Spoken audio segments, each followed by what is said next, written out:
Welcome back to the Brew Crew podcast, everyone. This is episode 189, but I'm actually going to label it 189.1 just because I plan on having a few episodes this week while Matt's out. Hopefully I can get Matt on Skype and we can do a short episode together.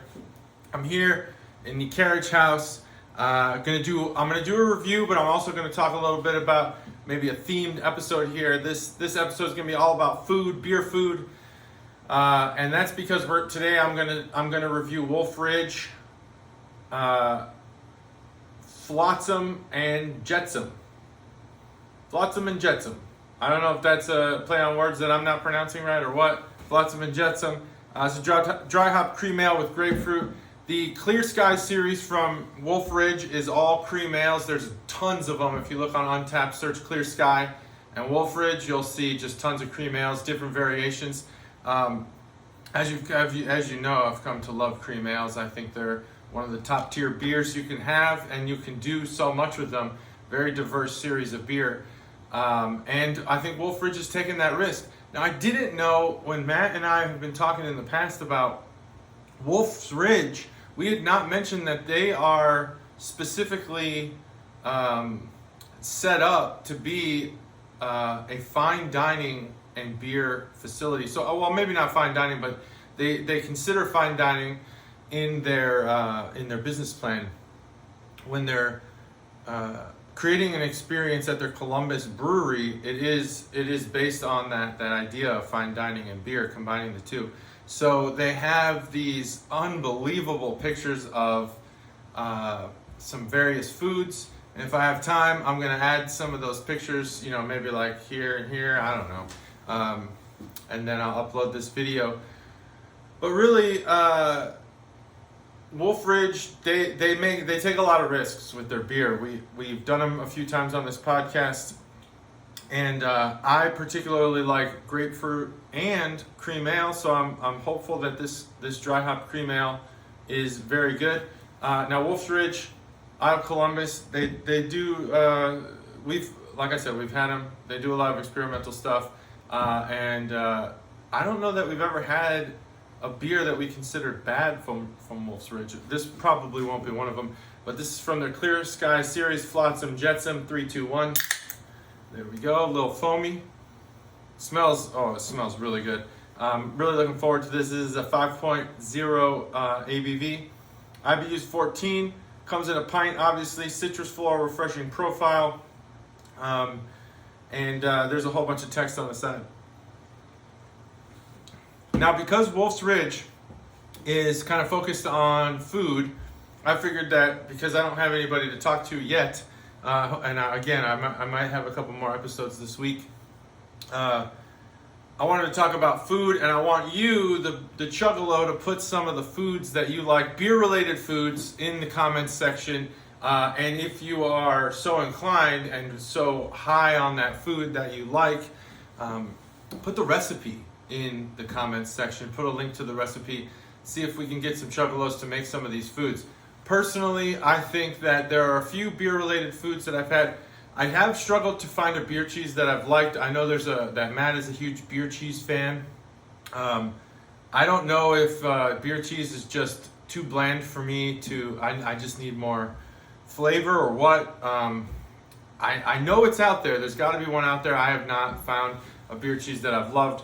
Although I've heard that Troll Pub in Dayton takes a pretty decent stab at beer cheese. Matt's going to make the argument that only in Wisconsin can you get good beer cheese. That's probably true at this point. Maybe Chicago has some too. But the beer battered onion rings at Dublin Pub are good. And I really don't have a whole lot of other beer battered things that I can remember or recall off the top of my head. Dublin Pub is probably going to be the most beer intertwined food you can get. I've gone to a few breweries, Eudora. I've eaten at Eudora. I've eaten at Warped Wing. I've eaten at where else? I had Fat and Rich, which is not part of Nowhere in Particular's Cabinet of Curiosities, but I've eaten there. There might be beer in that. I have no idea. But largely, these breweries aren't serving food with beer in it.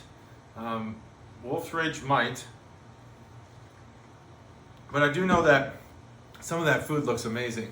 So if there's a food that you particularly enjoy, I know a lot of people like beer can chicken is a big thing. Put the chicken over the beer can. There's a lot of beer battered recipes when you're frying stuff up. Fish and chips, maybe onion rings. Fried pickles is something that would be delicious with a little beer battered breading. So I mean that's about it. I don't really have a whole lot of beer related foods, but I wanted to bring food into the conversation. See if you guys would post some of your favorite foods in the comment section below, and maybe recipes if you have the time. So, so back to this beer. It says store cold, which I did. I bought it cold, put it right in the refrigerator. This beer, it says, is named as a homage to our friends at Space Junk, Fetsam and Jetsam, sea debris. Oh, I didn't know that. Okay. Sounded like and I traveled the seas for months and months and months on end. Never heard those Fetsam, Jetsam. I mean, I've heard jettison. That might maybe be where Jetsam comes from. But it sounded like a terrestrial equivalent to Space Junk. Our beloved cream ale is dry hopped with bright Centennial and Citra hops and conditioned on pink grapefruit zest. Next time you're floating in an abyss, clean up after yourself and recycle this can. Hey, good advice. Wow, that kind of introduces and presents an entirely new topic to this episode, which is sea junk. There's a lot of it apparently, and it's hard to clean up. There's a lot of space junk too, from what I understand. I don't know how that's going to get cleaned up, but there's a lot of innovation in the realm of sea junk and getting it all cleaned up. What is one of the solutions I'd recently heard about? Oh, I don't remember, but somebody had developed a method for collecting at least the plastic particles that were in the water, and some of it's not even like large plastic containers and things like that. It's like the particles the fish are breathing in these particles and they're dying of plastic poison or something. I don't exactly know, but apparently there's like a Manhattan-sized garbage flotilla somewhere out there, and there's no flotilla underneath it, just garbage floating in the ocean. But the currents kind of bring it together into a big pile. If a pile can exist in the ocean, I don't know. Can a pile exist on the surface of the ocean? That's a question. Put that in the comments too. If you think a pile can exist on the surface of the ocean, put it in the comments. Also, put your recipes for your favorite beer battered food. So, there's this is the Cannonballer segment, brought to you by Chuggalo Pete. I believe is still the Chuggalo that's sponsoring this section. There's not a lot. Wolf's Ridge does the topography on their cans. It's very common, and as a geographer, I enjoy looking at all of those contour lines. But it doesn't leave much for the can art. Then you have what I assume to be the Columbus skyline. I think I've really only seen it from the highway, and typically my eyes are drawn towards the Nationwide building. So I'm not 100% on the Columbus skyline, but I'm gonna guess that's what it is. And there's a grapefruit moon, big pink grapefruit moon.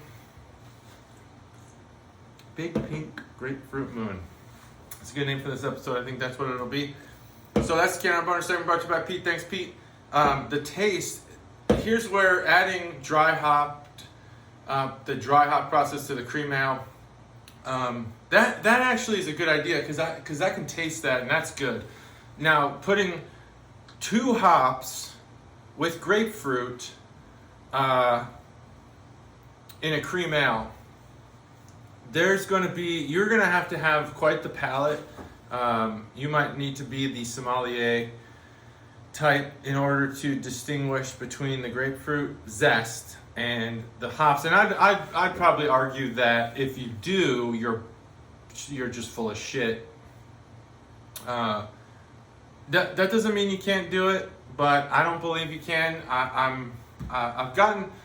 think I've gotten pretty good at tasting beer. And this beer tastes it's just got that bitterness that comes from the hops.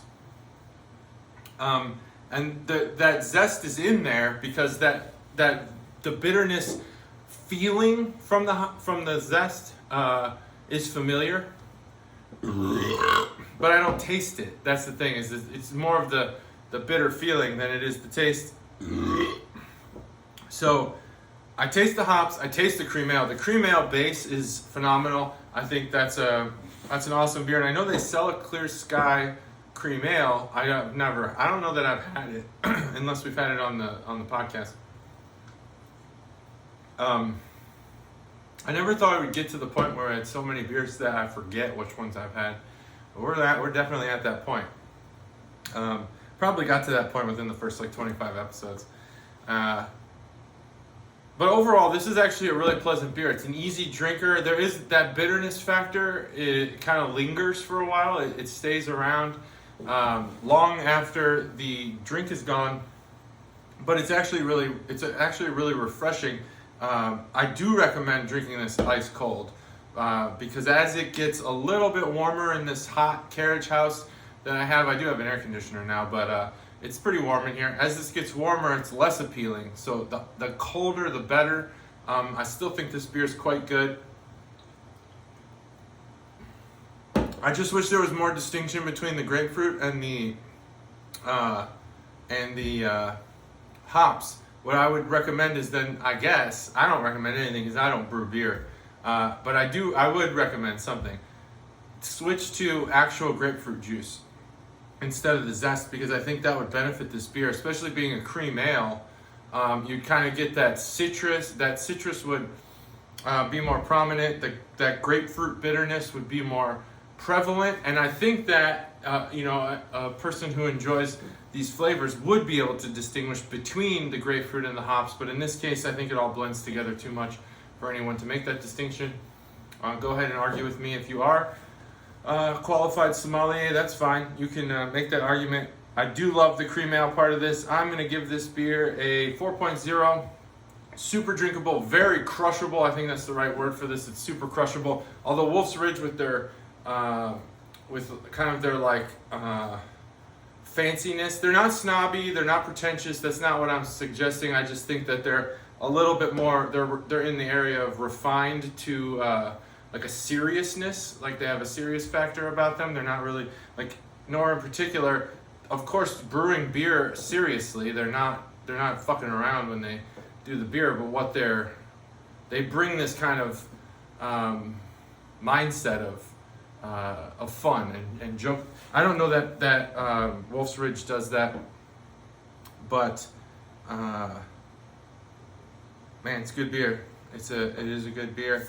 So Wolf's Ridge. I don't know where I was going with all that, saying all that stuff. Anyway, Columbus, Ohio, Wolf's Ridge 4.0. Comment below with your favorite beer, foods, Wolf's Ridge. If you've been to Wolf's Ridge and you've had food from there, honestly, it looks delicious. Go ahead and tell me about it in the comment section, or post your own video. Reply video. Send it to me. I'll put it on YouTube. Who cares? Whatever. Just put a comment. Put your recipes and tell me: can a pile form on the surface of the ocean, or is it just a clump of stuff? I don't know. Anyway, have fun. That's episode 189.1. We'll see you soon. Thanks for joining. Adios.